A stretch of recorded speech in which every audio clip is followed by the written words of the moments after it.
Good morning, televiewers of my Media Prime Television. Here on to your favorite bilingual program, The Brief.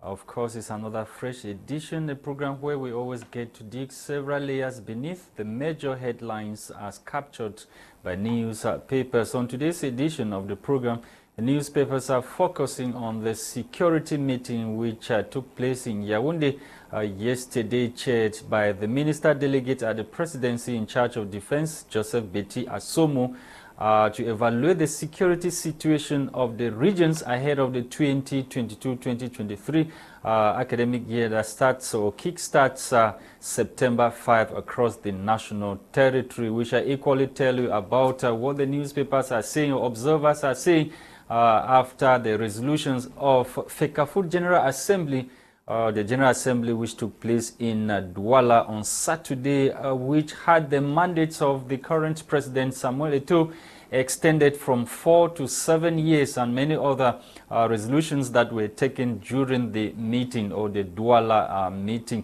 We shall equally talk about the groundbreaking section or CBDN section conference of the United States of America, the conference which took place in Atlanta, bringing together militants of the ruling CPDM party who have once again renewed their commitment in nations building. We shall talk about that in this edition of the program. Yembe Meli is already with us in the studio. She is an active member of the PCRN political party of Honorable Kabara Libi. Let's have the headlines in the French language newspapers with Gwladys Bomotonguina. Bonjour Gwladys. Bonjour Lasha, bonjour à vous et merci de nous retrouver pour cette autre édition de Débrief, votre émission bilingue de revue de presse sur My Media Prime. Alors ce matin, nous débutons avec le journal Le Jour. Le journal Le Jour parle en grand titre de la collecte des impôts au Cameroun. En effet, le journal nous révèle que 1597 milliards de francs CFA ont été collectés en ce mois de septembre. Les détails sont donc en page 8 du journal Le Jour ce matin. À sa page 2 et 4, le journal nous parle du budget 2023. Un expert analyse donc la circulaire du chef de l'État, son Excellence Paul Biya. Il s'agit ici de Louis-Marie et CAC2. Mesdames, Messieurs, nous continuons ce matin avec le Messager. Le Messager nous parle en grand titre du SDF, la dérive propagandiste. C'est du moins la question que pose ce matin le journal Le Messager. En effet, le journal nous révèle que le premier vice-président Joshua aussi du SDF fait d'en peindre l'école publique New Deido aux couleurs du parti politique. Certains rivaux politiques y voient donc une propagande politique en milieu scolaire. Les détails sont en page 4 du journal Le Messager ce matin.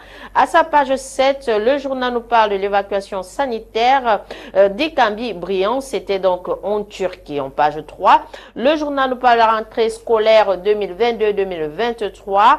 Vigilance sécuritaire donc accrue à ce niveau au Cameroun. Préparation au budget 2023. Les petites ambitions du chef de l'État, son Excellence Paul Biya. L'économiste Louis-Marie CAC2 analyse donc la lettre de la circulaire du chef de l'État à ce sujet. Les détails sont en page 9 du journal Le Messager ce matin. Nous poursuivons, mesdames, messieurs, avec Mutation Quotidien.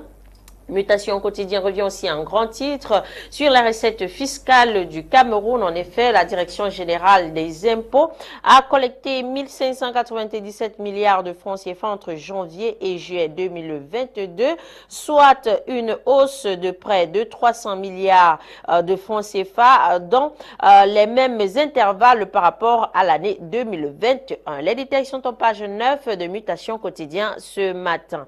À sa page 8, le journal nous parle de la route d'un col messin. Pourquoi donc ça piétine? Pourquoi les travaux sur cette route piétinent? C'est du moins la question que répond Mutation Quotidien ce matin.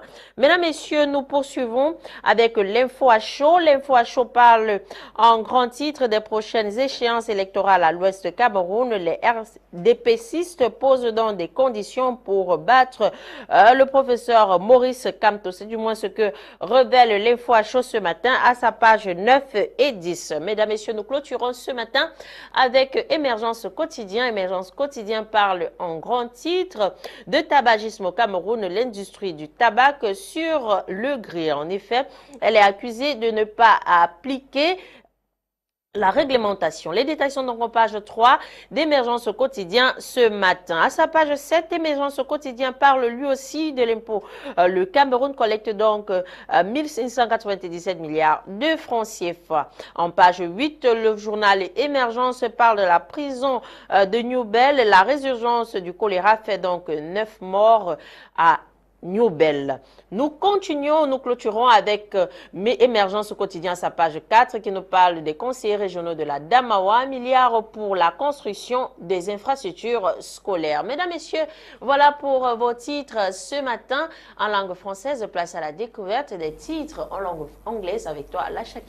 Thank you, Gwladys Bomotonguina. Let's kickstart this morning with the Guardian Post newspaper. The Guardian Post this morning is focusing on the groundbreaking section conference of the ruling CPDM party, which took place in Atlanta, Georgia, in the United States of America. CPDM USA reaffirms pledge to foster peace development back home, reiterates stand for indivisibility of Cameroon, insists dialogue-only solution to Anglophone crisis in the Northwest and Southwest regions. You can read more in this edition of the Guardian Post newspaper talking about the groundbreaking conference of the ruling CPDM party in the United States of America, which took place recently.